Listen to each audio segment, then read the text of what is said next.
നമ്മ കേസ് അപ്പോൾ ഇന്ന് ഓഫീസിൽ ഓണമാണ്. അപ്പോൾ നേരെ പോയി രാവിലെ തന്നെ നല്ല പനിയും കാര്യങ്ങളൊക്കെ, അപ്പോൾ മരുന്നും കാര്യങ്ങൾ അടിച്ച് നേരെ ഓഫീസിലെത്തി. കുറച്ച് നേരത്തെ വരാൻ പറഞ്ഞിട്ടുണ്ടായിരുന്നു, കാരണം എനിക്കിന്ന് പൂവിടുന്ന ജോലിയാണ്, അതായത് അത്തപ്പൂ ഇടുന്ന ജോലി.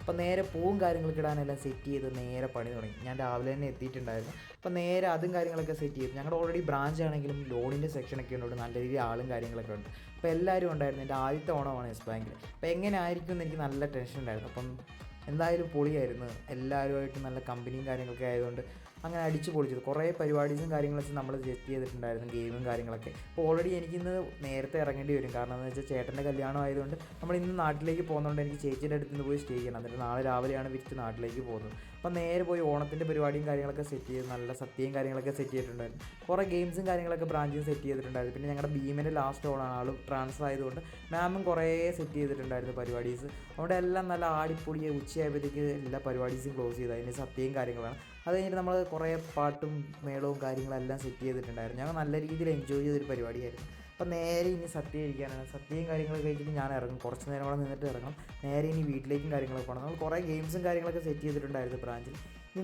ഇനി റൂമിലേക്കാണ്. റൂമിൽ ചെന്നിട്ട് ഡ്രസ്സും കാര്യങ്ങളൊക്കെ എടുത്ത് നേരെ ചേച്ചിയിൽ പോകണം, കാരണം കുറേ ഷോപ്പിങ്ങും കാര്യങ്ങളൊക്കെ ഉണ്ട്. അപ്പോൾ നേരെ റൂമിലേക്ക് പരിപാടി കഴിഞ്ഞാൽ നേരെ മെട്രോ കയറി ഇനി ചേച്ചിയുടെ അടുത്താണ്. നല്ല രീതിയിൽ ലഗേജും കാര്യങ്ങളൊക്കെ ഉണ്ടായിരുന്നു. കുറേ ഡ്രസ്സും കാര്യങ്ങളൊക്കെ നോക്കാനുണ്ട്. പിന്നെ നമ്മുടെ ഗ്രൂം ട്യൂബിലൊക്കെ സാധനങ്ങളൊക്കെ കുറേ ഇവിടുന്ന് തന്നെ മേടിച്ചുകൊണ്ട് നാട്ടിലേക്ക് പോകണം. അപ്പോൾ അതെല്ലാം സെറ്റ് ചെയ്ത് നേരെ ഇനി വീട്ടിലേക്കാണ്. അപ്പോൾ ഇത്രേ ഉള്ളൂ ഗൈസ്. എല്ലാവരോടും സ്നേഹം മാത്രം. Bye bye guys. അപ്പോൾ എല്ലാവർക്കും അഡ്വാൻസ് ഹാപ്പി ഓണം.